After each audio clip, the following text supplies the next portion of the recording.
8 best movies na magandang panoorin ngayong Halloween. I know tapos na yung Halloween pero magandang panoorin tong mga to. And kung nagtataka kayo ba't ganyan yung lighting ko, nasa gitna kasi ako ng gubat. Unang-una, Halloween Resurrection. Michael Myers, baby! Mangyayari ito sa dating bahay ng isang sikat na serial na si Michael Myers. Makalipas ang ilang taon habang abandonado na, ginamit yung bahay niya para sa isang reality TV show na naka-livestream. Pero habang nagsushooting at nagpapakasaya lang, biglang may darating na tatakot sa kanila. Tuwang-tuwa ako dito kay Michael Myers, yung tipong kahit naglalakad lang siya, lagi niyang nahahabol yung mga biktima niya.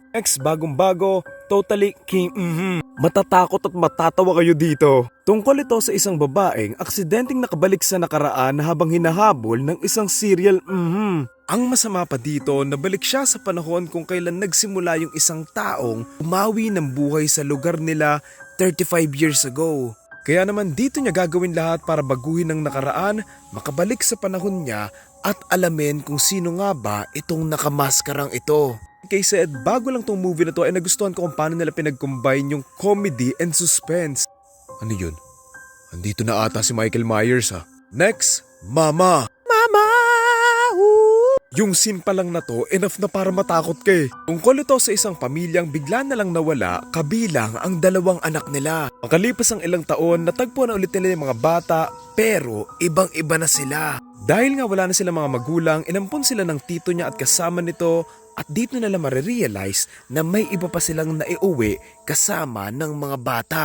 Sa mga susunod na araw, may mga mangyayaring kakaiba sa bahay nila na kakailanganin nilang mapigilan. Hanggang ngayon, inis na inis pa rin ako sa ending nito. Next, Jeepers Creepers. Isang magkapatid ang pauwi na nang meron silang makasalubong, nakikilabutan sila. Ito ay matapos silang may makitang isang lugar na puno ng mga taong walang buhay na nakadikit sa mga pader. Pagtakas nila, hindi pa pala dito matatapos ang lahat dahil merong hahabol sa kanilang hindi tao. Ito ay isang halimaw na gagawin lahat para mahabol at mahuli sila. Isa sa mga pinaka nakakatakot na ending ever. Jeepers Creepers, gotta get those beavers. Next, VHS movie series. One of the best horror suspense movie series ever. Noorin nyo lang yung buong series na to, pustahan matatakot kayo kahit isa sa mga story na to. May kulto, may zombie, may mga multo, may mga halimaw, at marami pa. Eto tumatak na story sa akin dito sobrang kinilabutan ako dito.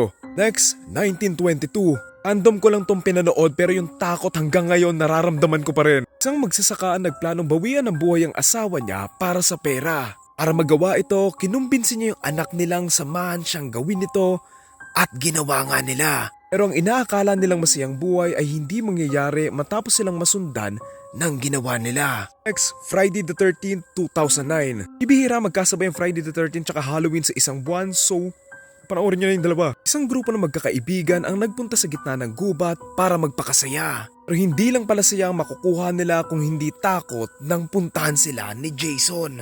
Dito nila kakailanganin makatakas at makapagtago bago pa sila mabawian ng buhay. Lesson sa mga ganitong movie, wag na kayo magbabakasyon sa gitna ng gubat.